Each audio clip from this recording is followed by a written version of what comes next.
Allegations of sexual abuse in a secretive order of Peru's Catholic Church. And now members of the group are speaking out. I'm Elaine Reyes in Washington, D.C., and this is America's Now. First up, authorities in Peru investigate the founder of a former sect of the Catholic Church after accusations of physical and psychological abuse. What is a common situation of all the victims is that they lost their liberty, their freedom, and this freedom was taken by these people. An order under which correspondent Dan Collins speaks with some former members of the group, Sodalidium for Christian Life, and tells us more about their secrets and sins. Then a resident from the rich side of Rio de Janeiro reaches out to the city's poor, stimulating the minds of children from Rio's favelas with study. Children that live in slums and they are poor, they seldom go out. They live in a ghetto. And I cannot allow them to seek. That is it. No. So I think I bring to them the whole world. For this week's Game Changer, meet a well-to-do woman saving young lives from the slums, Yvonne Becerra de Mello. And later, they're made of tough stuff and are fighting their way to the top by boxing, and not all of them are men. Here, boxing is boxing. I don't think they care about the gender, and that's one of the reasons why we're really excited to come fight in Argentina. Correspondent Joel Richards reports on Argentina's world-class boxers and what it takes to be a champion.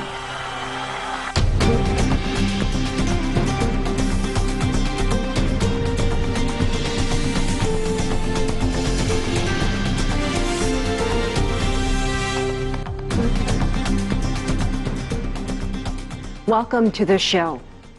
Sodalidium of Christian Life was one of Peru's most influential Roman Catholic groups. Formed more than 40 years ago, the secretive organization recruited wealthy young men and women and opened chapters across Latin America, reaching the United States and Europe. Now, Peru's authorities are investigating allegations that its founder sexually and physically abused children for decades. From Lima, correspondent Dan Collins brings us a story of yet another case of sex abuse in the Catholic Church.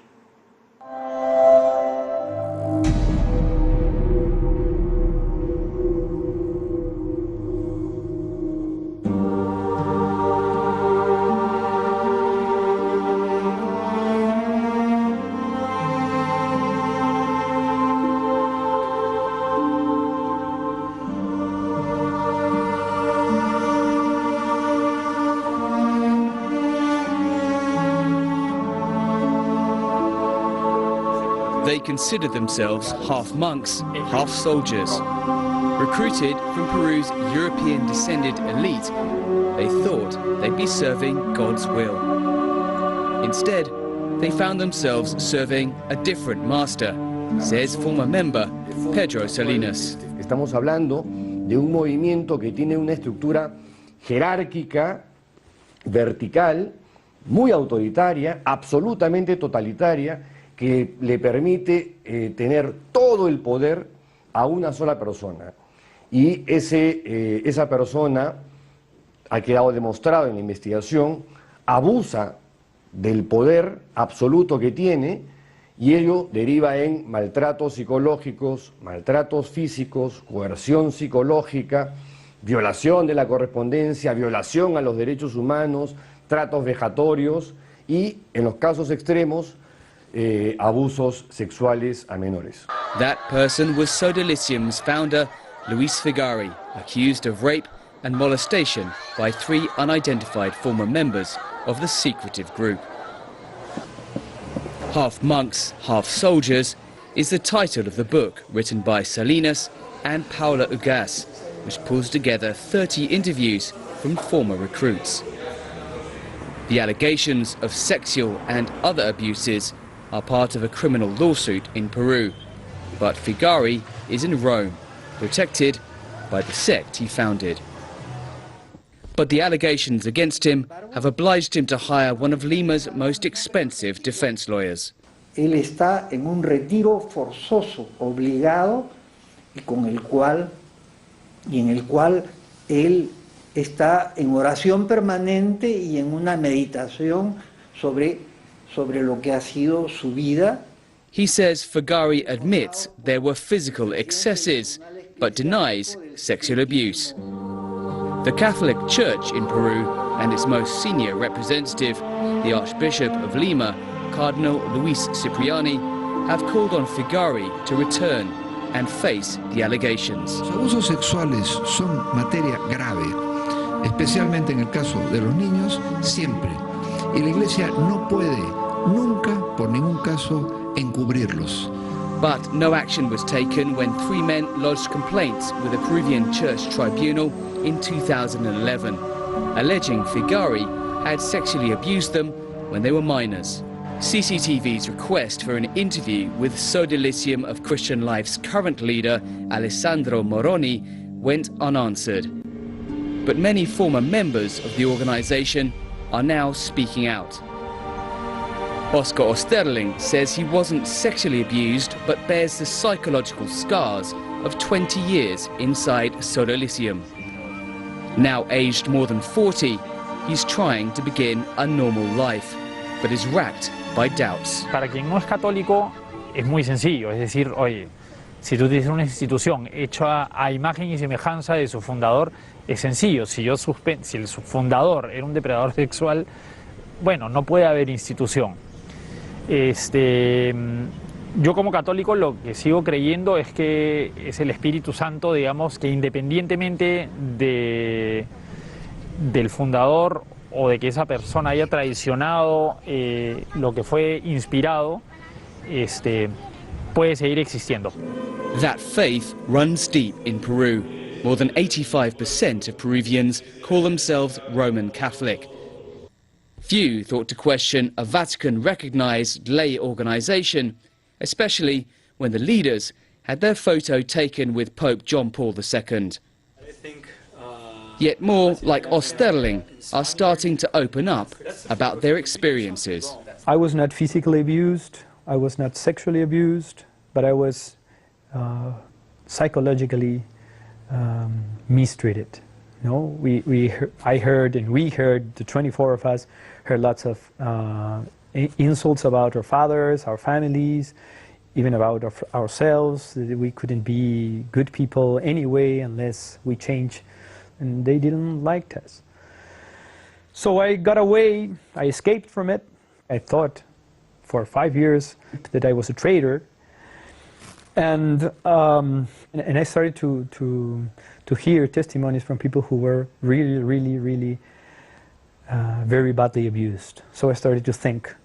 Cano went on to become a psychologist and an expert on sects. He learned that while the ideology may differ, they all work in virtually the same way. He believes Figari, like so many so-called charismatic leaders, is a psychopath. It's a pathological leader. That's a leader that has his personality built around a psychopathic personality. The psychopath is a person who doesn't care about the other. We have different levels of psychopaths. There are serial killers, and we also have massive movement leaders. So these are the ones most evolved, most complex, most dangerous. But it's not just the founder, but also his second-in-command, who is accused of using his power to rape and sexually abuse minors. Herman Doig, who died in 2001, was a candidate for sainthood until the allegations emerged and the campaign to see him beatified petered out. But shut off from the outside world in places like this and protected by some of Peru's wealthiest and most powerful families, it took years for the truth to come out. This is one of several houses where Luis Figari, the founder of Sodalicium, lived until he fled to Rome in 2014. It's up for sale now, but there are still signs of the old order, an order under which dozens of devout young men were forced to live in complete obedience to his every whim and desire. Below this symbol of a flaming sword, it reads in Latin, "The Lord has chosen 9 battles." Many former members may not remember what those battles were, or exactly how they were supposed to be fighting them. More than fighting the good fight, members recall they were forced to wait hand and foot on the founder as he watched television late into the night. Si es una persona, digamos, inspirada por el Espíritu Santo, ¿no es cierto? Y que tienes además una cúpula que lo secunda en lo que él dice, él era capaz de supuestamente mirarte el alma a través de la mirada. Entonces, y todo el mundo le creía. Él te decía lo que tú estabas pensando. Y tú te creías, tú que estabas afuera viendo esa escena, creías de verdad que él sabía lo que estaba pensando la otra persona. Entonces, y como tienes autoridad y como no cuestionas, y si cuestionas eres un desobediente y si cuestionas eres un disidente, ¿no es cierto? Nada, le tienes que hacer caso. This kind of pseudo-religious conditioning took place in many of the top schools across Peru. Sodalicium recruiters preyed on troubled, often rebellious teenagers, as Pedro Salinas recalls. Personalmente estaba atravesando por una situación complicada en mi casa. Mis padres estaban separando, yo tenía problemas de conducta en el colegio, me estaban expulsando del colegio y de pronto aparecieron estas personas como mis rescatistas o mis salvadores, ¿no? Y el método de captación es muy parecido al de cualquier secta. Gradualmente te van separando de tu familia, luego te van separando de tus amigos, luego van pulverizando y anulando y aniquilando la figura paterna, que luego es reemplazada por diversas figuras paternas que existen en la organización. Hay un momento, pasados varios años, que cuando miras hacia atrás, atrás ya no hay nada. Miras a tu costado y solamente ves sodálites, que son tu nueva familia. Y en ese momento es cuando te piden un mayor grado de compromiso y es el que dejes todo para entrar a vivir en las comunidades. They were brainwashed, says Salinas, repeating phrases like, "He who obeys is never wrong," or "The independent spirit is death for the community." Figari used a series of tricks to bend the recruits to his will, like exploring energy points in the body or supposedly helping them to relax through yoga. Jose Ugas, a leading Peruvian lawyer representing the victims, says this was how the recruits became virtual slaves. What is a common situation of all the victims is that they lost their liberty, their freedom. And this freedom was taken by these people who conditioned their lives into a mental prison. I mean, they were living in homes that they controlled, and all of the victims say that they felt in the impossibility of living there because their mental situation had been conditioned in such a way that they didn't feel free to live. What's now being investigated is precisely Sodalicium's relationship with power and money. Exempt from taxes as a religious organization, Sodalicium amassed considerable assets, including properties, cemeteries, schools, and even universities. How it came by those considerable resources is just beginning to come to light. Journalists continue to investigate Sodalicium just as the legal case begins against its founder and other members. But with Peru's legal system, no one expects the process to be swift.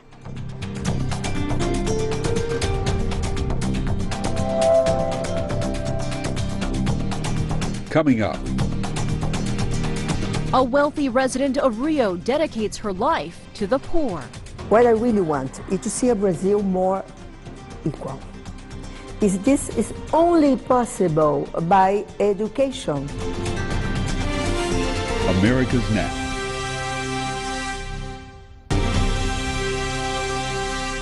Welcome back. We want to introduce you to a Brazilian socialite, a member of Rio de Janeiro's upper class dedicated to teaching the poorest of the poor.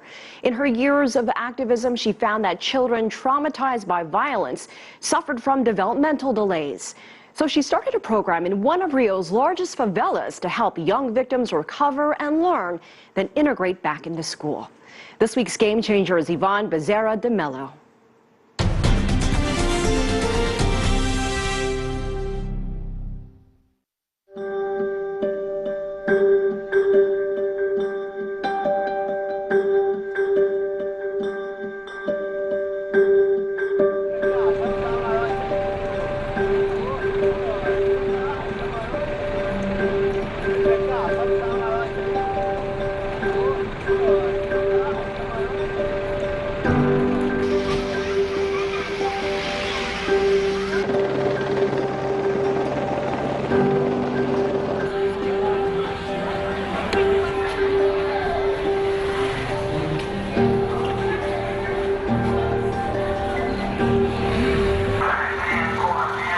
I think the big challenge in Brazil is to educate the children in a very violent community.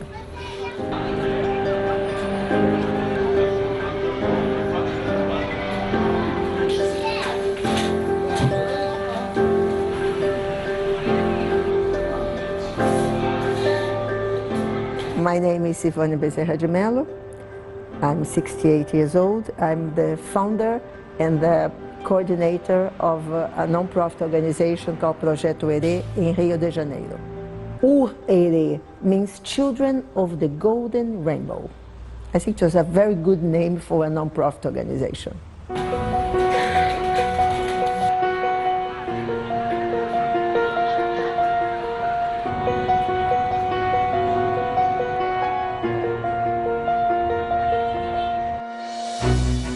I work on the streets of Rio directly from 1980 to 1993.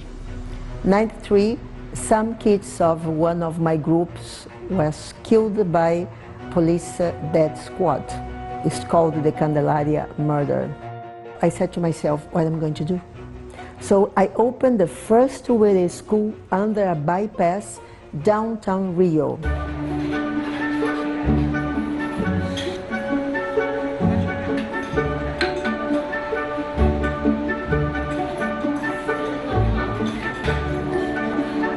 Projeto Herê is specialized in children with cognition problems due to violence. My thesis was children at war, why they are not learning correctly. They blocked a certain part of the brain, they blocked the hippocampus. And the first thing they lose is the short memory. And they lose also some capacities of connecting, of learning, of improving vocabulary. Because you have everything against you. You have the drugs, you have arms all the time, shootings, people killed. You have splitted families. So the great challenge for me is to build, to shape these children. Children that live in slums and they're very poor, they seldom go out. They live in a ghetto. And I cannot allow them to seek. That is it. No. So I think I bring to them the whole world. Como é que diz bom dia em inglês? Good morning. Good morning. Em francês? Bonjour. Em alemão? Guten Morgen. Em japonês? Ohayou. Ohayou. Em chinês? Zhan Qian Hao. Então vamos. Em chinês? Zhan Qian Hao. I educated the sons and daughters of all bandits of the area. They all come to Herê. It's very hard to be son and daughter of a drug dealer. It's not easy. And so they all ask me to raise their kids. And I say yes, for me it's no problem because children cannot be responsible for what parents do.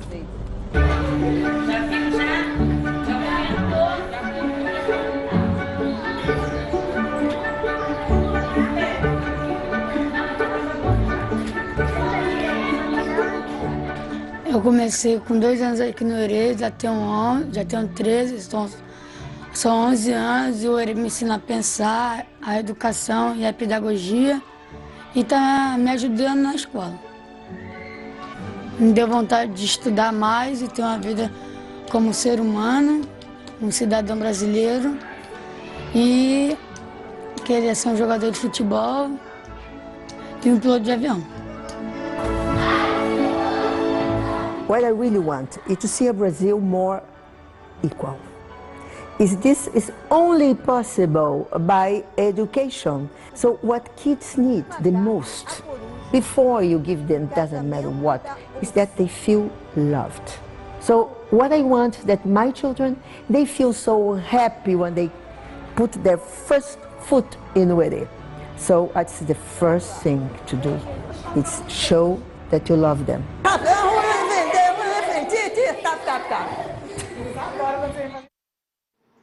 Yvonne's methodology has been used to teach thousands of teachers in 3 different cities in Brazil. She's had a hand in helping more than 100,000 children. If you know someone who's helping change the world, drop us a line at cctv-america.com or tweet us at cctv_America and tell us about a game changer you would like to see on America's Now.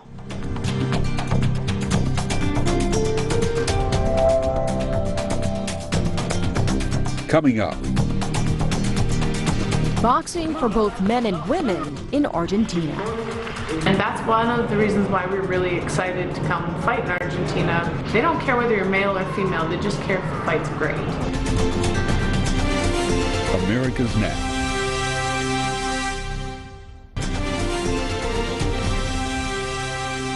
Welcome back to America's Now. Argentina has long produced many world-class boxers. One of them is Cesar Cuenca, who won a title in China last year. With its ties to politics, the sport is often associated with fighters who hail from humble beginnings. America's Now correspondent Joel Richards meets some of Argentina's champions and those hoping to become one.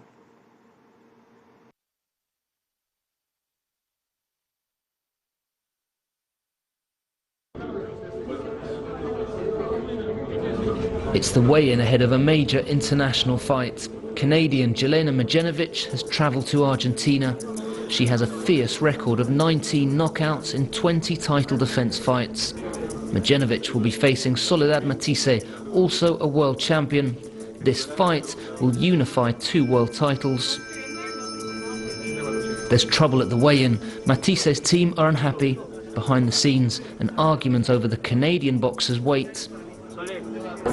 Trainer doesn't agree. Okay, on this way. You can tell them to find the rules. It's in the rules. Dice que están las reglas.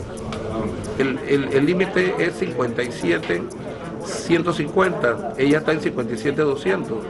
Pero ella está en la tolerancia de 1 libra. No, because it's in the rules that women get that pound allowance. This is my 20th title defense. I don't really care. The argument continues. Despite the occasion, nobody has a copy of the rules.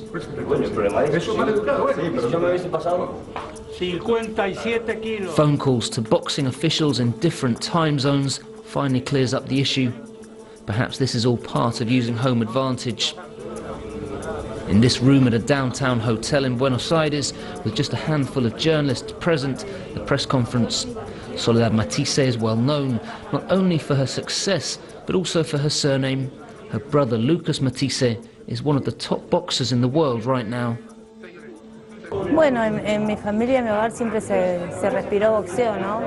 Mi papá fue boxeador allá en la década de los 80 y bueno, yo me crié ahí, me crié acompañándolo en el gimnasio. Mi papá peleaba, yo andaba jugando abajo del ring, correteando con un niño, jugando, pero nunca pensé que iba a ser boxeadora, ¿no? Soy mamá de 3 nenas, me dediqué al boxeo después de que tuve mis hijas, me fui al gimnasio como para bajar de peso. Empecé a pegarle la bolsa y dije, bueno, ¿cómo no intentarlo, no? Qué sé yo, fue algo... Hice muchos deportes, pero este fue el que más me gustó. Campeona del mundo y bueno, lo voy a aprovechar. Already with 1 world title to her name, Soledad Matisse is confident she can further the family tradition and win another world title belt the following day.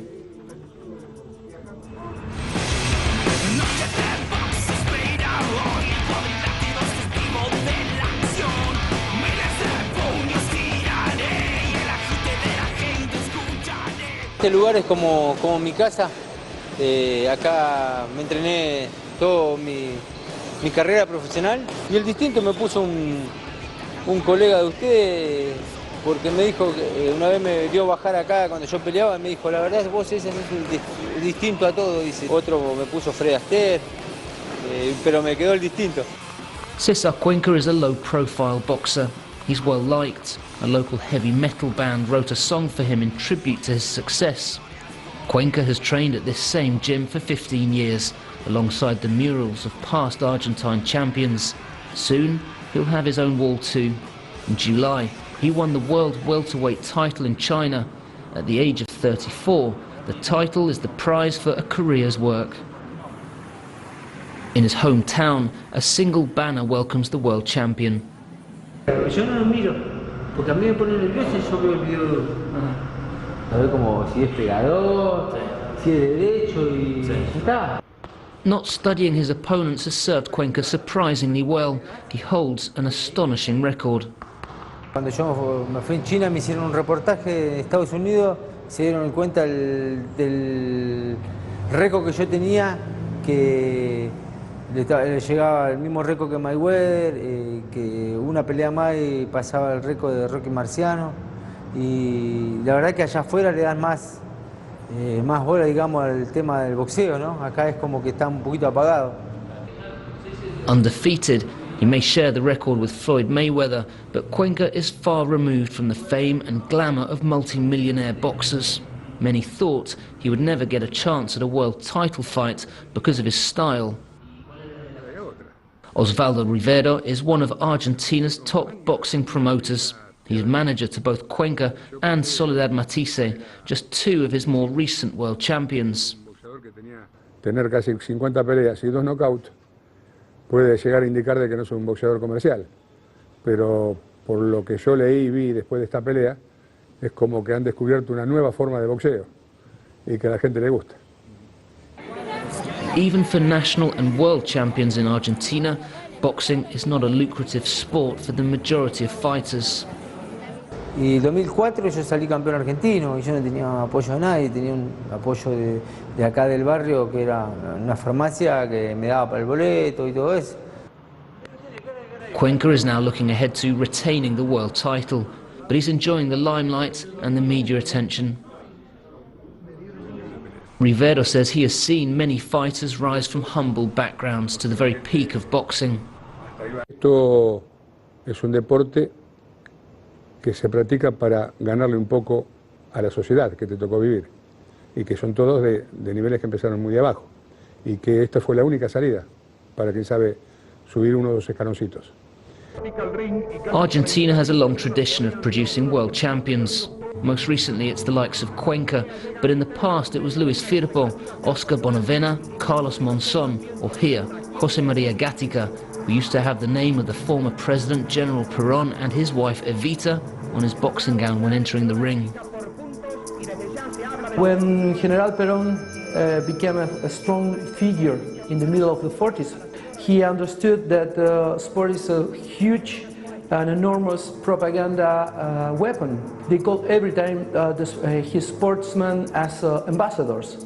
So he supports very much football, boxing, the athletics, the cycling races, because he understood it was the poor people sports. Politics is still intimately linked with boxing. It's one of the main sources of income for the sport. Right now it's almost impossible to organize any kind of small or big festival without the support of the government, local, province or national.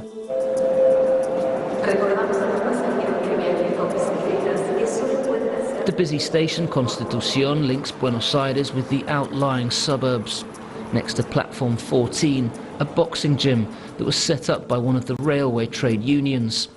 Around 20 boxers regularly train here under the guidance of Alberto Santoro. Uno de los motivos que también los trae acá es porque vienen de toda la zona sur, vienen en tren, se bajan del tren y entran al gimnasio. Uno de los objetivos es sacar chicos de la calle, como se hace normalmente en muchos gimnasios. Y hay chicos que vienen, se sacan de la calle, y hay chicos que vienen y vuelven a la calle. Es una profesión pobre, no es una profesión que no es para vivir, pero es para tener mucho cuidado, para practicarlo, porque es de alto riesgo. Maxi Rios is about to turn professional. Now 26, he started in the sport late on. For him, it was a way to stay focused at a difficult time in his life. Bueno, yo en ese tiempo fumaba, era cualquier cosa, no era un deportista. Cuando falleció mi hija, yo tuve que apartarme de todo lo que era el boxeo, el deporte, no porque quise yo, sino porque me sacaron del club. Por el problema que yo tuve, me decaí una semana y no me daban la chance de poder seguir enseñando. Tenía 4 meses y medio. Ella, según lo que me dijeron los médicos, se olvidó de respirar. Esos son los síntomas de la muerte súbita. Y esto me ayudó mucho, esto me da la fuerza y cuando estoy en el ring y siento que ya no tengo el aliento para seguir pegando, me lo da mi hija ahí adentro del ring. Rios has an impressive record. Of 27 fights, he had 15 knockouts, 10 wins, 2 draws, and not 1 defeat. But this fight at the Boxing Federation shortly before turning professional was tough. He was disappointed with his performance, but is still focused on turning professional and is optimistic about the career ahead of him. Meanwhile, he trains young adults escaping drug addiction at his gym outside the city. Every month here at the Federation in Buenos Aires, dozens of boxers from around Argentina fight, gaining experience and fueling their ambition to make it one day.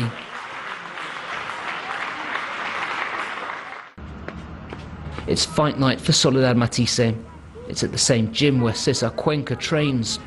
Matisse is from the south of Argentina, but her challenger, Mijanovic, wanted the fight in Buenos Aires.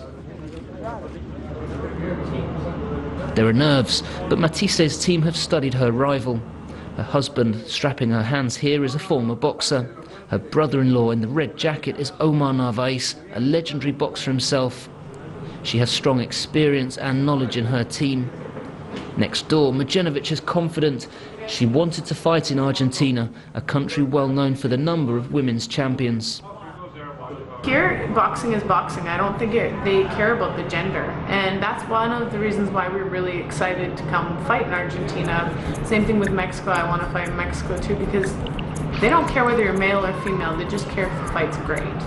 El boxeo femenino está creciendo cada vez más. Están saliendo boxeadoras, campeonas del mundo. Tenemos nuevas ahora, así que no, está muy bueno. Se ve mucho más boxeo femenino también. Soledad Matisse has home advantage. She has several Argentine world champions, including Cesar Cuenca, supporting her, and there are a few hundred spectators. It was a tough fight for both boxers. Mijanovic is known as a hard hitter. But Matisse stuck to her strategy and reaped the reward. Another world title for her and for Argentina.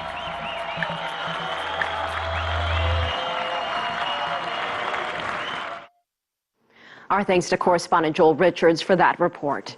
Soledad Matisse is just one of Argentina's many female champions.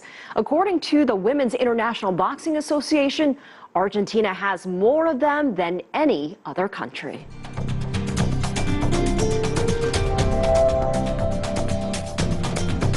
Coming up. The journey of a Spanish photographer through the United States. I guess it's a romantic relationship that I have with photography, but my camera is like an extension of myself. America's Now. Welcome back. This week's Urban Voice crossed the Atlantic Ocean from Spain and into the United States. She traveled across the country, capturing the relationship between humans and animals, especially man and man's best friend. Meet photographer and filmmaker Bego Anton.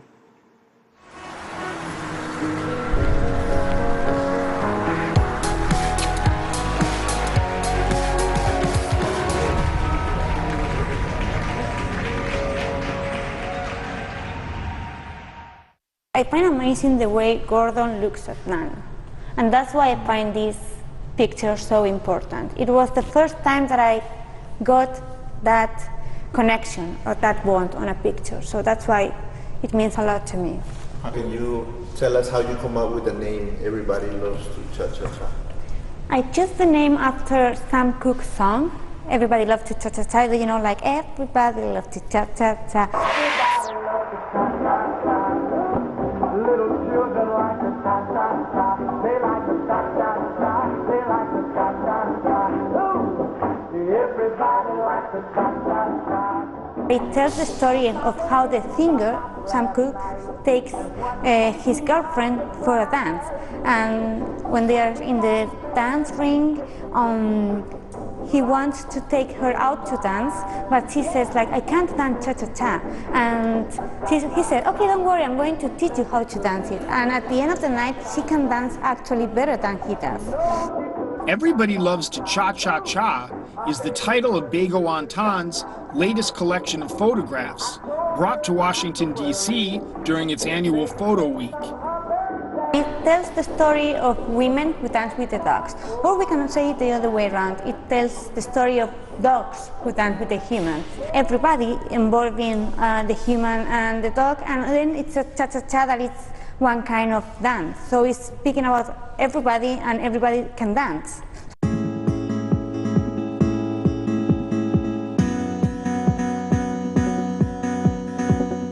She is a journalist, photographer, and filmmaker from Spain. Anton started an artistic residency at the International Studio and Curatorial Program in New York with the help of the Spanish Embassy. Prior to her trip to the U.S., where she spent several months in various states, the artist had time to reflect on the stories she wanted to tell and research them as well. And I find out like many different topics. And suddenly, I don't know how, I ended up on YouTube watching a video of Caroline Scott and Rocky dancing after a Grease song. And I was shocked and fascinated, like, what is this? It's a woman dancing with her dog, and that's how I discovered musical canon freestyle. And I decided to focus my whole residency on that topic, because I think it's a really powerful topic. Anton describes musical canine freestyle as a choreographed performance in which a dog and a human move to music.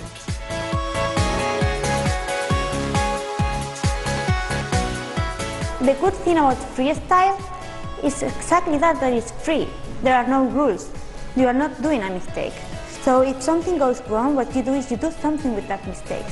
And for me, this moment is that moment in which each of them is looking like to a different place, they are in different places. It's like suddenly each of them are in a different world. And I love it because of that. It's part of the mistake that makes it beautiful.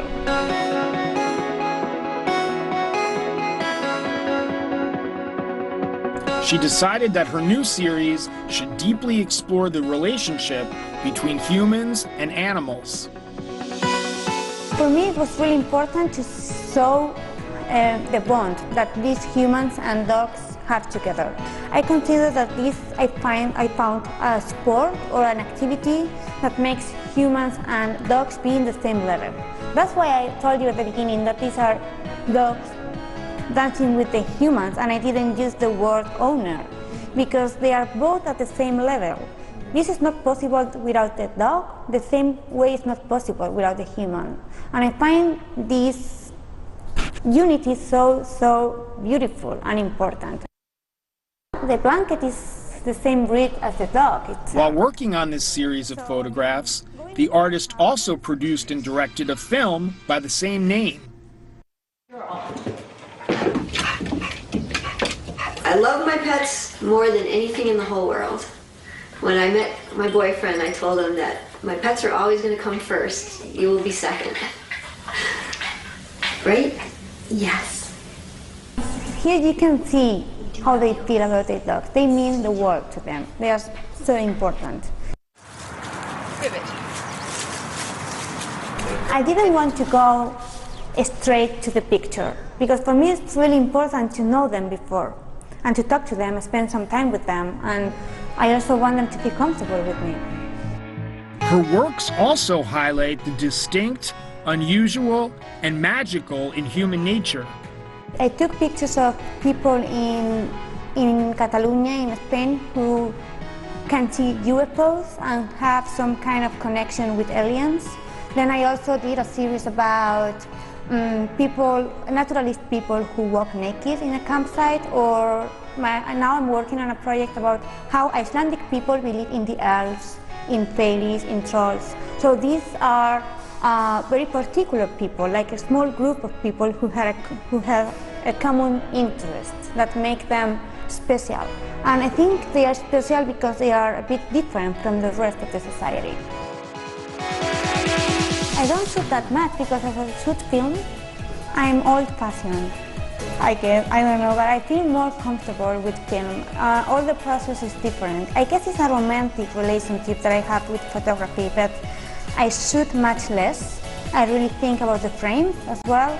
And my camera is like an extension of myself. So, I mean, I have a Pentax 6.7, and it's like an amazing big and heavy thing. So it's like, I don't know, I'm a romantic and old-fashioned.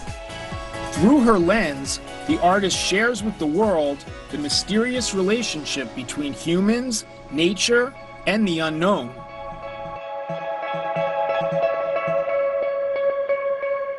Bego Anton is back in Spain, where she continues to study nature. She's also working on her first book. It's based on her series, Dust Under Our Feet, which focuses on the power of fantasy.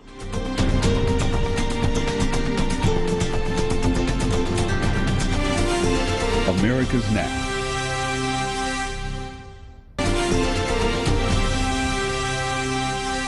Finally, Washington, D.C. is known for its historic buildings, politics, and its cosmopolitan population.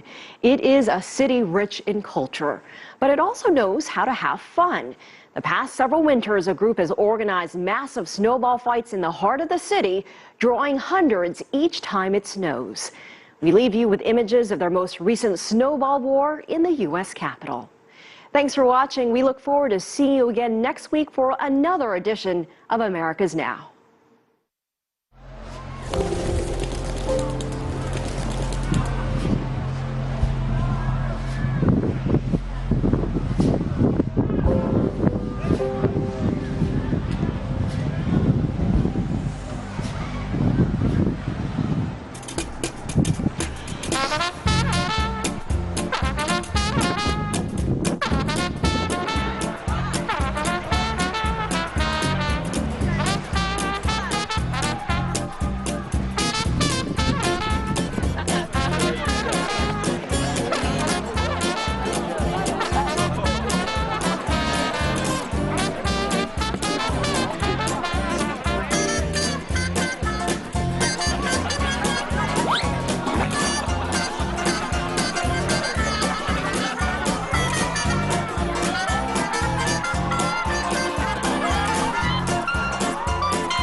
next week on America's Now.